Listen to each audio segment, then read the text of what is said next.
Então vamos lá. Querem que dê uma repassada na prova? Passar isso aqui para cá.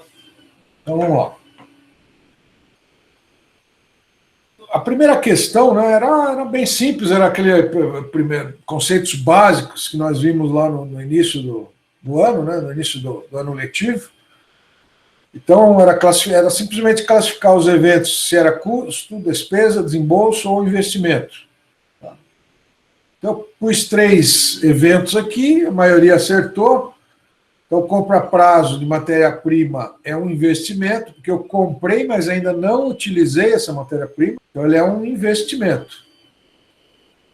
O pagamento de frete, deixa eu ver o que está, pagamento de frete sobre a matéria-prima, ele é só um desembolso, né? Tirei dinheiro do caixa ou do banco para pagar o frete, ele é um desembolso.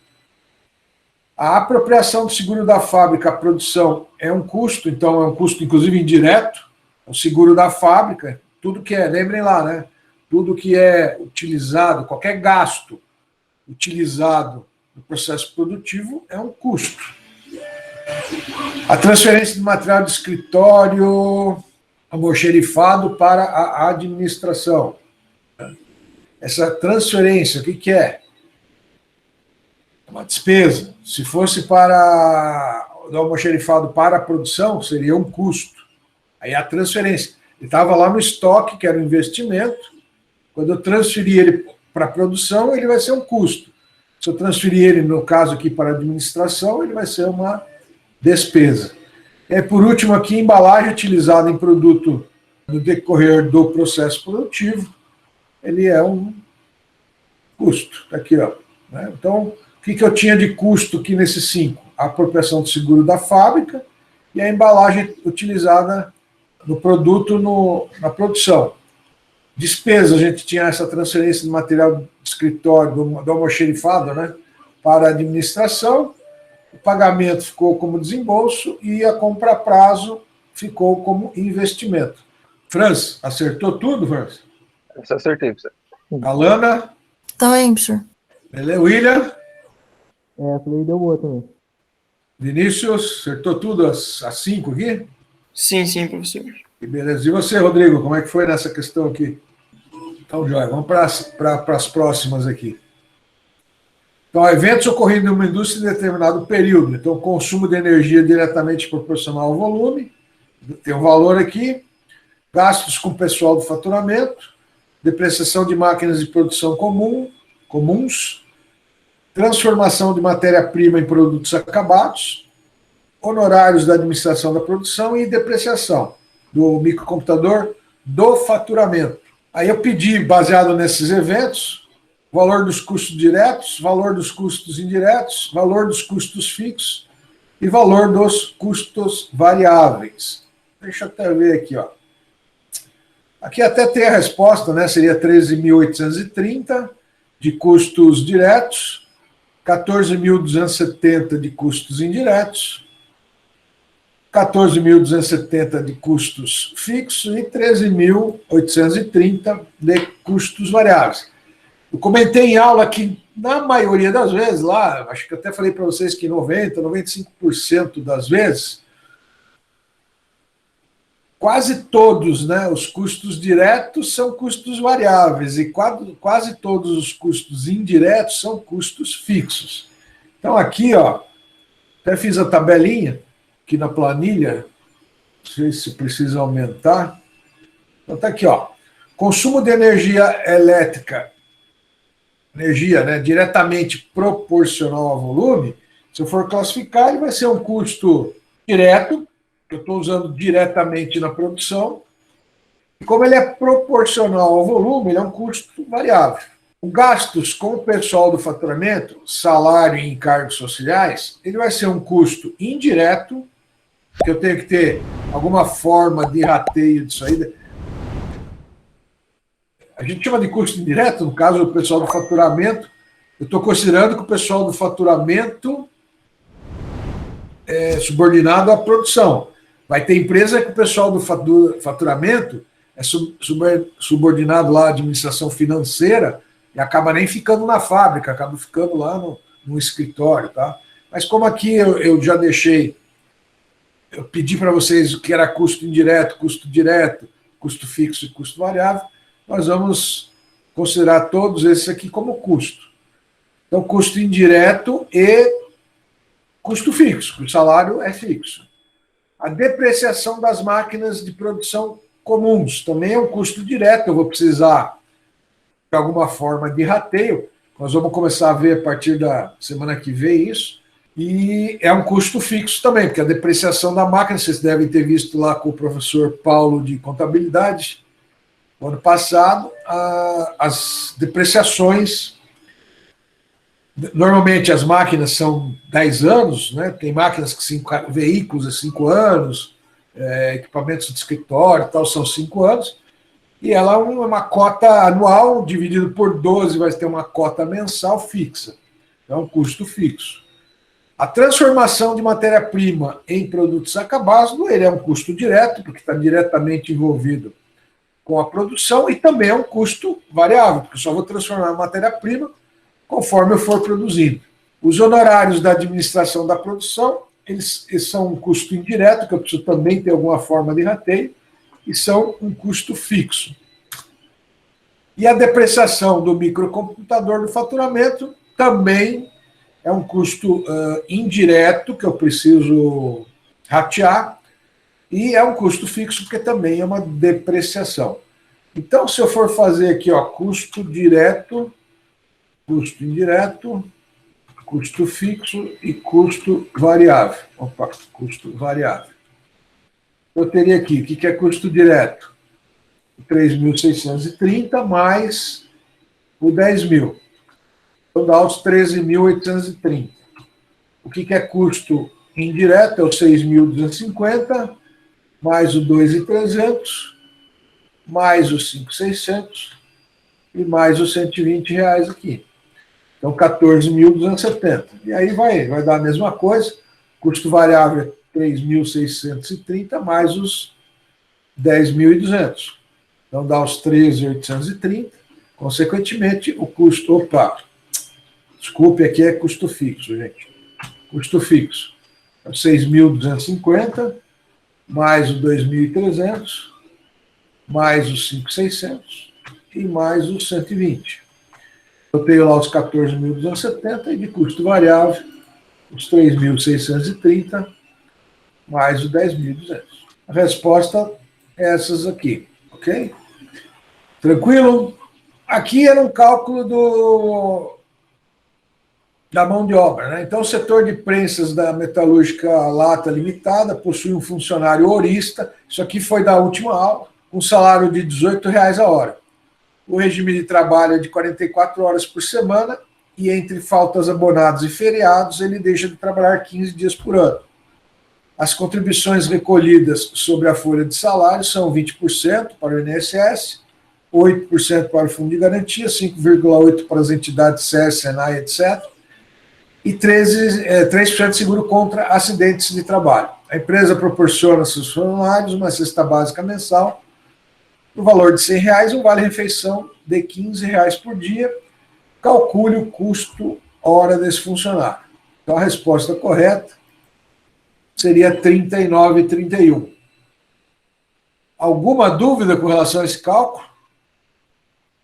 Se tiver, a gente refaz. Se não, eu passo para frente. Peraí, professor, deixa eu ver se eu aceitei essa sobre aqui. Não entendi, William. Nada não. Deu boa. Tranquilo? Esse aqui não estava difícil. Era só rever aquela aula da semana passada e refazer os cálculos. Então, considerando lá que o ano tem 365 dias, a gente teria que tirar, só vou fazer um comentário aqui, né? A gente teria que, vamos lá, a gente teria que pegar 365 dias, tirar 15 dias, que está aqui, ó, de faltas abonadas e feriados, tirar 30 dias de férias, e aí a gente teria a quantidade de dias, multiplica lá pelas horas, que dá 7h33 lá por dia, vezes a hora às 18 horas, tira os encargos, tira não, né? Soma os encargos, Aqui deu 28, 30 e 28, 33, 36,8, se não me engano aqui, né? 33,8 mais 6, 36,8%. Soma, aí pega tanto a cesta básica mensal, vocês teriam que multiplicar por 12 para saber o valor anual, e o vale-refeição seria pelos dias úteis, né? Pelos dias que o funcionário efetivamente trabalhou. Somou tudo, vai dar um total, dividiu pelas horas trabalhadas, efetivamente trabalhadas, vocês tinham, né? Vocês chegariam aí ao 39,31. Professor, a cesta básica é por 12, não por 11? William, obrigado. Por 11, porque no mês de férias, não. Mesma coisa do vale-refeição, né? Nas férias eu não dou a cesta básica nem o vale-refeição. Ó, aqui, William, você até lembrou um negócio, se não me engano, eu dividi por 11 para dar o 39,31. Mas, por exemplo. Por 11 deu 39,31. Deu 39,31, é isso? Dividir por. Se a gente considerar 12 meses, ele vai dar um custo um pouco maior. Tem, só fazendo um comentário para vocês, que também na hora que vocês forem fazer esse tipo de cálculo, vocês precisam ver lá na empresa como é que é o dissídio coletivo, tá? Porque às vezes o dissídio coletivo, mesmo o funcionário estando de férias, ele exige que se dê a cesta básica para o funcionário. Normalmente, eu trabalhei em algumas não, eu trabalhei até em poucas empresas. Eu trabalhei no Banco Itaú, depois eu fui trabalhar numa indústria de imóveis, e depois eu vim para Ponta Grossa para trabalhar numa empresa que me revendia equipamentos de informática e desenvolvia software. Na realidade, eu trabalhei só em 3 empregos, né? Na verdade, 4, porque eu fui da aeronáutica durante 5 anos. E depois eu tive a minha empresa, né? E agora que eu estou na UEPG, que eu sou funcionário. Então, são 5 empregos só que eu tive. E em todos esses, a cesta básica era um incentivo para o funcionário não faltar. Então, principalmente na indústria de imóveis, que eu, inclusive, era gerente de produção, e a gente tinha 400 funcionários na época, a gente estipulou, não era do sindicato, isso era um benefício que a empresa proporcionou para os funcionários, que o funcionário que tivesse até 2 faltas por mês, ele recebia cesta básica. Se ele tivesse mais do que 2 faltas não justificadas, né, faltas não justificadas por mês, ele já não recebia cesta básica. Então, era uma maneira de incentivo. As questões lá seguintes, né? A empresa Alfa apresentou o seguinte movimento do estoque de sua matéria-prima no mês de abril, dia 4, aquisição de 90 unidades, aquisição de 60. Então tem aqui a tabelinha. Acho que eu até nem fiz isso aqui. Vocês têm dúvida nessa questão do PEPS ou EPS do custo médio? Que aí eu faço a tabela. Se não, eu passo para a última questão. E acho até que a maioria acertou. Deixa eu até ver aqui, peraí. A maioria acertou. Custo da requisição do dia 17/4, pelo método dos PEPs. Aqui deu várias, que cada um escreve de um jeito. Isso aqui é um negócio que eu não consigo resolver. Talvez para a próxima prova eu vou combinar com vocês como é que vocês devem colocar, quando for valores, quando for unidades, que aí dá para deixar, inclusive, a correção automática. Porque aqui, ó, cifrão 1980 é diferente de cifrão espaço 1980. Aqui tem lá 19,80, aqui 19,8, tá vendo? Mas só um aqui que errou, que botou 21,29. Não sei quem que errou. Depois até preciso ver. Mas a resposta aqui seria 19,80. Qual o custo da requisição pelo método? É a mesma requisição, né? Pelo método WEPS. Então aqui, ó, a resposta correta é o 23,76. Acredito que, pelo menos visualmente, todo mundo acertou. Qual o custo da requisição pelo método do custo médio? O correto é 21,29. Também acredito aqui que a maioria acertou. Teve um que colocou 21,24, isso está errado. Tem mais um aqui, 21. Não, 2, ó, 21,24 e 21,78. O resto que está correto. E vamos para a última aqui. Essa última eu quero fazer com vocês, porque eu não sei se não teve gente aí que... A última não, as 2 últimas, né? Então, considere os dados abaixo referente aos gastos de manutenção de equipamentos na produção de produtos, com base no modelo de regressão linear simples, e considerando um aumento de 18% na produção trimestral do ano 2, qual a previsão de gastos de manutenção para os 4 trimestres do ano 2? Aqui eu confesso para vocês que talvez eu não tenha deixado claro, mas a resposta que eu queria era: primeiro trimestre do ano 2, X reais. Segundo trimestre do ano 2, X reais. Acho que não lembro se só 3 alunos que me responderam por trimestre. Todos os outros alunos responderam pela somatória. Tudo bem. Aí, como eu vi que não tinha ficado... Hã? Eu coloquei os dois, porque eu fiquei na dúvida ali, realmente. Isso, eu vi que teve... Ah, tudo bem, Alana. Como eu vi que a maioria respondeu a soma dos 4 trimestres, França, então eu corrigi em cima dos 2, tá? Quem respondeu a soma dos 4, beleza, e acertou, né? Por isso que eu vou fazer aqui com vocês junto. Ok. Quem fez por trimestre, acho que teve 3 ou 4 alunos. Você, Franzi, acho que mais um aluno colocou tanto a somatória quanto os 4 trimestres separados. Então, eu considerei, tá? Então, eu vou corrigir essa questão aqui com vocês, das 2 formas. Bom, eu poderia fazer aquele esquema que eu mostrei para vocês pelo gráfico, né? Poderia inserir aqui um gráfico de dispersão, vir aqui e inserir a linha de tendência com a fórmula do gráfico. Está aqui. Então, poderia fazer aqui, que deu 0,8616 menos 163,895, ou poderia utilizar a fórmula, a função, né? Eu poderia lá, intercepção, os Y seriam os gastos, e o X seria a produção. Então, está lá, ó, menos 163,895. E a inclinação, também os Y conhecidos e os X conhecidos. E eu teria aqui o B, aqui eu teria o A, né? Põe em minúsculo, e aqui eu teria o B. Eu teria aqui o coeficiente linear, e o B aqui eu teria o coeficiente angular. Então, basicamente, o que eu teria que fazer? Eu teria que... Esse aqui é o ano 1, eu teria que fazer para o ano 2.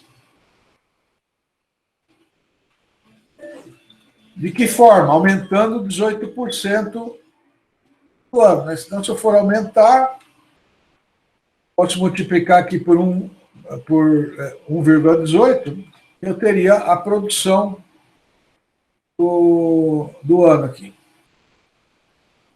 E agora eu poderia aplicar o 0,86, aqui, ó, 0,86165 é o nosso B, vezes o X, que seria a produção, menos, ou, se quiserem, né, mais o menos 163, vai dar menos. Esqueci de fixar aqui, só um minutinho. E aqui, para quem fez a soma, quem respondeu a soma dos 4, o correto aqui seria 616,77415. Então, a resposta correta seria essa. Vamos dizer, quem respondeu a somatória, a resposta correta seria 616,77415. Quem respondeu um por um, teria que responder 148,023,16, 160,240,38, 161,703,48 e 146,807,13. Não lembro aí, Franz, Alana, William, eu não lembro, Gabriel, eu não lembro individualmente como é que vocês foram, mas eu aceitei tanto a quem respondeu assim, quanto quem respondeu assim. Eu não coloquei o ponto e a vírgula, professor, e daí tá os mesmos resultados, mas não saiu como certo. Ah, não, mas, Alana, aí eu dei a nota. É esse o problema aqui, quer ver? Ó? Deixa eu abrir aqui. Quer ver? Vamos vir nas respostas aqui, porque isso aqui é um negócio que nós vamos combinar para que aí o computador assine corretamente. Ó, vocês estão vendo aqui, ó, 616.774, ó, acho que esse aqui deve ter sido você, né? Só uma pessoa aqui. Ah, não, teve mais outra aqui, ó. Tá vendo? Essas aqui são as respostas que foram colocadas, ó. 77415, 702. Eu considerei quem acertou os valores, né, independente de ter colocado ponto, ou Alana sem a vírgula, ok? Eu entrei em prova por prova e fiz a correção. Eu acho que se vocês entrarem, como eu liberei a nota lá, a devolução, acho que se vocês entrarem, vai mostrar o valor se eu dei ou não o valor correto da resposta. Então, mas daí a minha tá vermelhinha. Peraí. Não, independente de vermelha, veja os pontos, Alana. Não tem os pontos? Ele não aparece? Não tô conseguindo ver dessa, na verdade. Você tá no computador, Alana? Tô. A última eu errei o Y, eu acho, e acertei o X, e daí foi dado metade. Isso. Mas eu não consigo enxergar o... Não, então faz um favor, eu vou parar o compartilhamento aqui. Compartilha a tua tela para mim, só para mim ver como é que aparece para vocês, porque eu não consigo ver como é que aparece as respostas para vocês.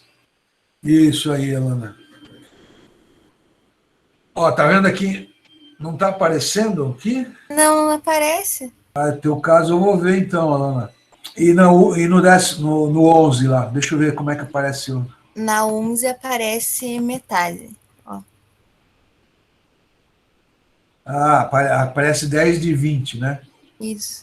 Tá, mesmo estando vermelho, ele aparece 10 de 20. Uhum. Ah, legal, Lana. Eu vou ver o teu, tá, Lana? Eu vejo depois, e se for o caso, eu corrijo lá para você, tá bom? Gabriel, você precisa entrar, não adianta clicar na atividade, tá? Você tem que entrar lá acho que no devolvido. Aí, Alana, vou pedir um favor para você. Eu não tenho essa possibilidade. Eu apresento, peraí. Isso, apresenta para o Gabriel. Ah, lá, o Gabriel já conseguiu. É porque se vocês clicarem na atividade, ele vai dizer que não aceita mais resposta. Mas acho que daí em cima, né, do lado direito, vocês conseguem acessar as respostas. Se algum de vocês aí que estão na aula de hoje tiverem alguma dúvida com relação a alguma correção minha, eu sempre faço isso, tá? Mesmo no presencial, normalmente na semana seguinte que eu dou a prova, eu corrijo a prova junto com os alunos, porque eu posso errar na correção. Você viu ali, né, Alana, não apareceu a nota ali daquela questão. Isso que eu gosto de, junto com os alunos, corrigir na prova na semana seguinte. Então aí me mandem uma mensagem, Gabriel, Vinícius, Inácio, Rodrigo, William e Franz, qualquer coisa me mandem uma mensagem que eu revejo ali se eu esqueci de corrigir. E vamos para a última aqui, que acho que é a que a maioria acertou. Teve gente que tinha essa nota aqui, né? Então eu vou até fazer um negócio que eu vou passar isso aqui para cá, para mim poder montar. Vou por aqui, produto X. Acho que o Rodrigo, não foi o Rodrigo, acho que foi o Gabriel que fez uma pergunta e eu achei interessante, até antes de corrigir, produto Y. Eu vou até comentar com vocês. Deixa eu voltar. Apresentando, professor. Não, eu vou voltar aqui. Deixa eu voltar aqui. Aí, ó. O Rodrigo.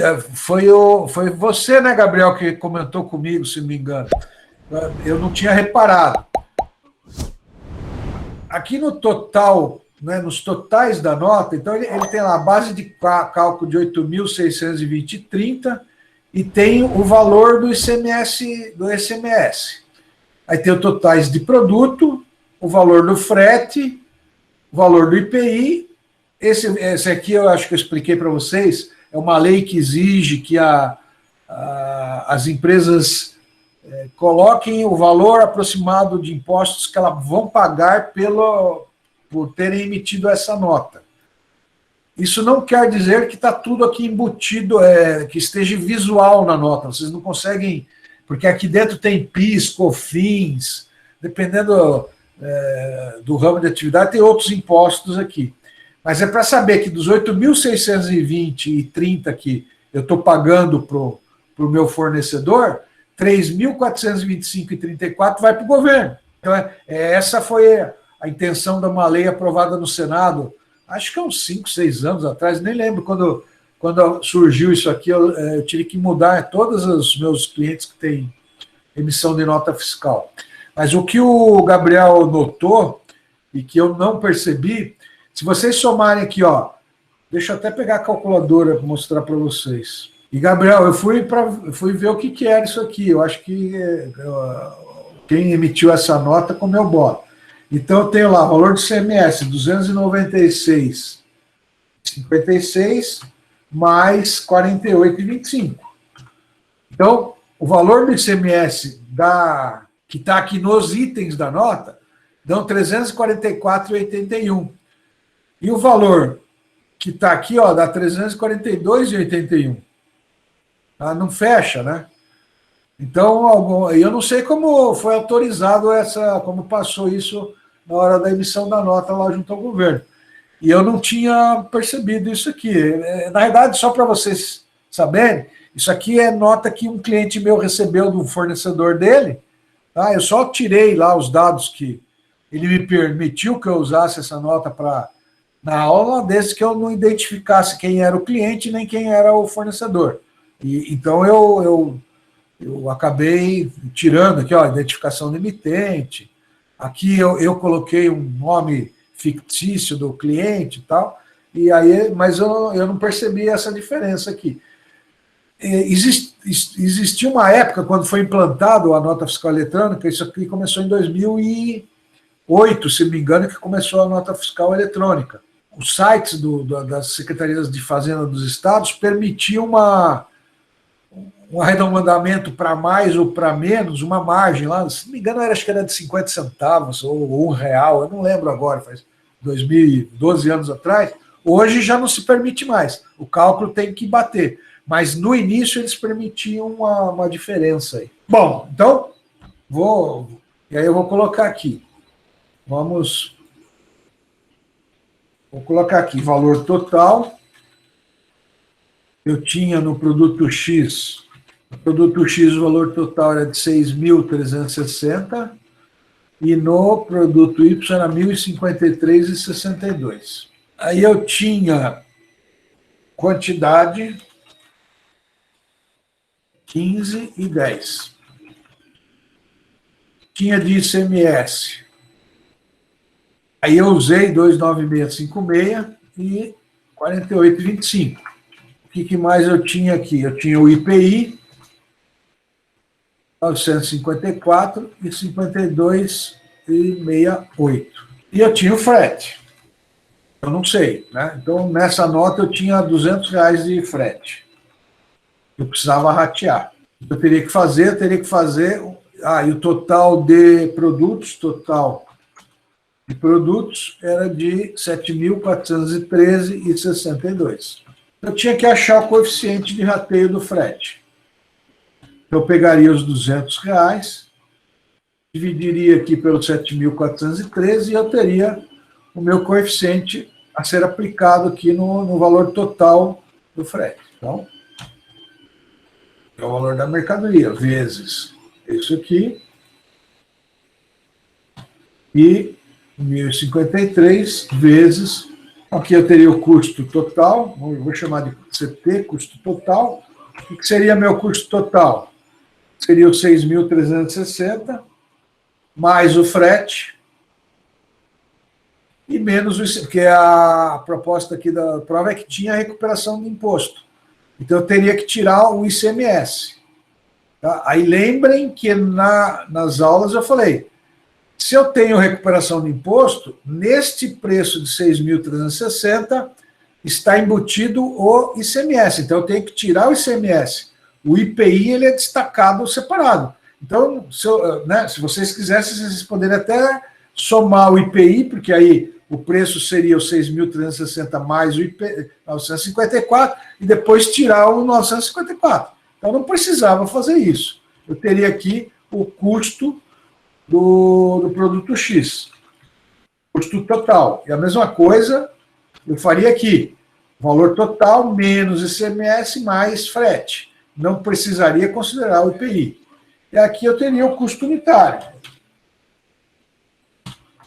Vou botar custo unit aqui para não... 6.235 divididos por 15, que eu tinha pedido o custo unitário. 1.033,79 divididos por 10. Então, a resposta correta seria esses dois aqui, ó. 415,67, 103,38. O que você errou, Alana? Que você disse que estava meia nota lá, lembra? O meu Y deu 102,94. Mas eu fiz os cálculos ali no Excel, mas eu apaguei o meu negócio. Daí eu não sei o que eu fiz de errado. Vou voltar aqui, deixa eu minimizar essa tela aqui. Deixa eu ver se tem as respostas aqui. 415,67, 103,38. Deixa eu ver como é que o pessoal respondeu aqui. 415, 102. Isso aqui deve ser o teu, né, Alana? Eu vi que a maioria colocou 427,11, 106,22. E eu não consegui chegar nesse valor, viu? Eles pegaram o frete para você. Somaram o frete duas vezes. Eles pegaram o frete. Certeza. 2 vezes? Exato. Eu tinha chegado nesse valor também. Mas eu daí também. eu me toquei que eu estava somando o frete no valor do produto lá em cima e somando o frete de volta. Daí...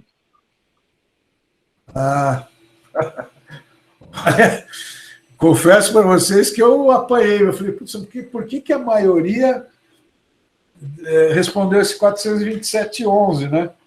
Eu não chegava, né? Eu falei, será que eles... pensei que fosse o IPI, que o coeficiente de rateio tivesse sido feito, só voltando aqui na nota para vocês. Isso eu quero comentar com vocês, porque na empresa, eu sei porque quando eu dou suporte para os meus clientes, o pessoal se bate muito, mas muito mesmo, gente. E isso é importante que eu fale para vocês. Deixa eu pegar a nota aqui. O pessoal tem o costume, normalmente o frete não vem na nota, o frete vem separado num conhecimento de frete, tá? Aí o que o pessoal faz muito? Ele pega o valor do frete e divide pelo total da nota. Só que o total da nota, ele está com a soma principalmente do valor do IPI. E aí qual é o problema na hora que eu vou fazer o rateio? O IPI ele tem alíquotas diferentes, ó, e nessa nota dá para vocês verem bem isso aqui. Não sei se vocês... Deixa eu aumentar. Não, eu não consigo aumentar mais. Ó, no produto X, a alíquota de IPI é 15%, e no produto Y, a alíquota de IPI é 5%. Então, se eu ratear em cima desse valor de 8.620, eu vou estar penalizando o custo, o produto Y. Porque aí eu vou estar... é como se eu fizesse uma média dos 15 mais os 5. Né? Daria 20, eu estaria rateando 10% em cima de um valor de 10% do produto Y e 10% para o produto X. E na realidade não é isso, porque o IPI do produto X é mais a alíquota, né? Consequentemente, o valor do IPI é muito mais alto do que o do produto Y. E isso é comum, quem trabalha lá com custos e tem que fazer custo de estoque, cometer esse erro na empresa, no dia a dia. Então eu bato muito nessa tecla. Qualquer rateio que eu vá fazer numa nota fiscal de frete, seguro, mesmo de desconto e de outras despesas, ele tem que ser feito em cima do total dos produtos e não do valor total da nota. Tá? Porque no valor total da nota está somando tudo isso aqui. E aí eu estaria cometendo esse erro. Deixa eu até fazer um negócio aqui, 8.620,30. Deixa eu até ver um negócio aqui, se no 8.620,30. Se eu dividir 200 por 8.620, ó, vocês estão vendo como dá uma diferença aqui na cota de rateio? E aí deixa eu fazer só um teste para mim ver se Porque, olha, eu confesso que eu corrigi, se não me engano, eu corrigi na segunda-feira, né? Eu falei, mas como é que o pessoal chegou nisso? Não daria valor menor, não valor maior. Se eu tivesse feito esse coeficiente em cima, ó, eu teria 147 em vez de 171, consequentemente daria um valor menor do que os 415. Um valor menor que o 103. Eu confesso, mas agora que vocês falaram, quem falou foi a Lana aí, Gabriel, do que somou o Franz, né? Somou 2 vezes o frete. Confesso que eu me bati, viu? Obrigado. Eu não ia chegar nunca naquele 427. Professor, o meu deu diferente. Deu 427 devido a esse mês. Mas fazendo também, somando 2 vezes o frete, Gabriel? Não, só fazendo com esse mês. Deu variação de R$2. Bom, de qualquer forma, gente, o correto é esse aqui. Tudo bem? Dúvidas? Eu quero saber o que eu errei. Meu Deus do céu. Vou tentar fazer de novo. Eu vou ver aquela questão 10 lá, tá, Lana? Agora de manhã não vou conseguir ver, mas à tarde eu já vejo, se for o caso eu já corrijo, tá bom? Beleza, obrigada. Tá? E por isso que eu não sei se todos os professores fazem isso, mas eu faço questão de, normalmente quando eu tenho só uma aula por semana, na semana seguinte eu corrijo junto, porque só para vocês terem uma ideia, quer ver? Eu vou mostrar para vocês. Aqui eu estou no Drive, só para vocês terem uma ideia, e aí o professor pode cometer erros, né? Então, aqui, ó, esse ano eu estou dando aula para vocês e para produção à noite, né? Ó, vocês, eu tenho aqui, ó, teoricamente são 39 provas que eu tenho que corrigir, né? 5 não entregaram, provavelmente é pessoal que não está assistindo aula e nem está acompanhando. Mas, ó, para vocês terem uma ideia, o que acontece? Prova de produção da turma NA, que eu tive que corrigir. São 42, 36 mais 6. E da NB são 56. Então nós estamos falando aí de 150 em média, né? 150 provas que eu tenho que corrigir. E o professor pode cometer enganos, principalmente quando é no presencial, que a prova é no papel. Aqui ainda o computador ajuda um pouquinho, né? A corrigir desde que tenho. Então, eu queria, na próxima prova que eu fizer, eu vou combinar com vocês antecipadamente como que nós vamos responder essas questões, tá? Deixa eu pegar aqui, ó. Vocês viram que aqui, ó, eu tentei colocar as duas maneiras, ó, 14.270,00 ou 14 sem o ponto, ,00. Aí o pessoal respondeu cifrão, R cifrão. Tudo isso não ajuda o computador a dar como errado, porque eu só coloquei essas duas maneiras de corrigir. Então, na próxima prova, um pouco quando estiver próximo da próxima prova, a gente combina como é que a gente vai responder isso aqui, que aí fica mais fácil, porque aí vocês conseguem ver, fica verdinho lá para vocês, né? Fica mais fácil de vocês visualizarem a resposta correta. Mas é isso aí, eu vou fazer. A gente combina mais próximo da prova para ficar correto aí. Bom, gente, nossa, levamos 1 hora para corrigir a prova. Eu vou fazer o seguinte, então. Eu tinha programado 2 assuntos para hoje, e eu vou só, então, fazer uma breve explanação sobre um deles, e na semana que vem Aí eu deixo esse material lá no Classroom. Tá? Eu ia trabalhar com vocês da apuração dos custos dos recursos. Ficou faltando, nós vimos lá, matéria-prima e mão de obra direta. Na realidade, mão de obra direta ou mão de obra indireta. Tanto faz um ou outro, os cálculos são os mesmos. O que ficaria faltando? Ficaria faltando como é que eu apuro os custos dos gastos gerais de fabricação, que eu chamo de GGF. Então, vou ler até rapidamente, né? Os custos dos gastos gerais seguem os mesmos conceitos utilizados no custo de materiais e da mão de obra, devendo sempre prevalecer o aspecto gerencial para a mensuração desses eventos. Visão gerencial significa considerar que na despesa devemos incluir todos os componentes acessórios, ou seja, todos os gastos incorridos.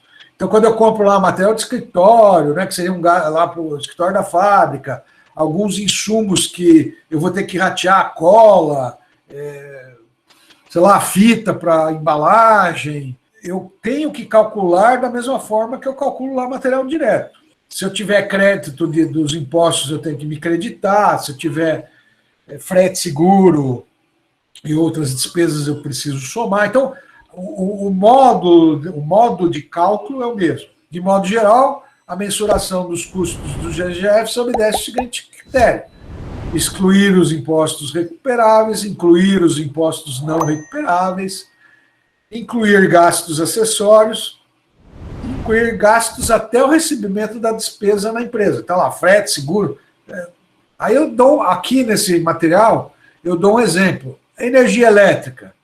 Se ela é um custo, se ela for um custo indireto, né, eu não conseguir mensurar quanto que eu uso diretamente num determinado produto, ele passa a ser um custo direto. Então, eu tenho que pegar o valor da conta, 5 mil, menos o ICMS que vem lá na conta, R$900. Então, o valor da despesa aqui de energia, ou do custo indireto, seria 4.100. Royalties, às vezes eu preciso pagar royalties, eu fabrico, vou dar um exemplo para vocês, fabrico colecionáveis lá, bonecos colecionáveis da Marvel. Eu tenho que pagar royalties para a Disney. Então, o valor da remessa lá que eu mandei para pagar os royalties, R$10.000. Aí eu tenho imposto de renda não recuperável, 1.500. Eu tenho imposto sobre operações de crédito, R$300. Então, tudo isso aqui eu tenho que incluir no meu custo, vamos chamar de custo. O aluguel, né? Eu não pago só aluguel, tenho condomínio, taxa de administração, IPTU, eu tenho que somar isso aí. São exemplos que eu dei aqui nesse material. Contratei uma auditoria externa para ver lá minhas contas. Então, eu tenho o valor do serviço, eu tenho aí o auditor me cobra a despesa de viagem, me cobra a despesa de uso do telefone. Então, tudo isso eu tenho que incluir nos meus custos. E a depreciação, aqui eu coloquei esse texto aqui para vocês lembrarem de como que é a depreciação. Então, depois vocês deem uma lida, e aí eu dou aqui alguns exemplos, né? Terreno, a vida útil é indeterminada, então não há depreciação, porque o terreno não deprecia.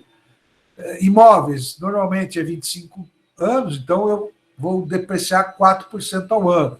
Máquinas e equipamentos, 10% ao ano. Móveis e utensílios também. Informática, 5 anos, 20% ao ano. Veículos também 5 anos. Isso aqui é o que a lei permite eu depreciar, tá, gente? Informática, por exemplo, tem coisas que 5 anos em informática é muito tempo. Às vezes, em 2 anos já está um equipamento obsoleto e eu teria que trocar esse equipamento.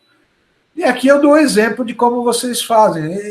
Aqui é um reforço do que vocês viram lá em contabilidade. Então, se eu tenho a taxa de depreciação anual, eu tenho 3 mil, a depreciação acumulada, aí acontece aqui que no final do 5º ano eu zero a minha depreciação. E se a minha taxa anual é de R$3.000, para mim saber a taxa mensal de depreciação, basta dividir por 12. Tá?